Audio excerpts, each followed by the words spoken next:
1 November 2025 पासून देशभरात अनेक महत्त्वाचे नियम बदलणार आहेत, ज्याचा थेट परिणाम सर्वसामान्यांच्या खिशावर आणि दैनंदिन जीवनावर होणार आहे।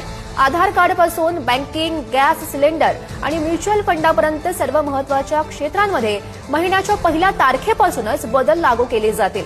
1 नोव्हेंबरपासून ग्राहक बँक अकाउंट, लॉकर्स आणि जमा ठेवींसाठी जास्तीत जास्त 4 जणांना नामांकित करू शकणार आहेत। तसेच आता आधार केंद्राला भेट न देता तुमचं नाव, पत्ता, जन्मतारीख आणि मोबाईल नंबर ऑनलाईन सुद्धा तुम्ही अपडेट करू शकता। आणि या संदर्भातले काही महत्त्वाचे मुद्दे आपण बघूयात।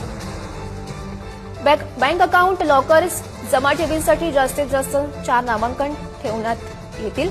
आधार केंद्राला भेट न देता नाव, पत्ता, जन्मतारीख बदलले जातील।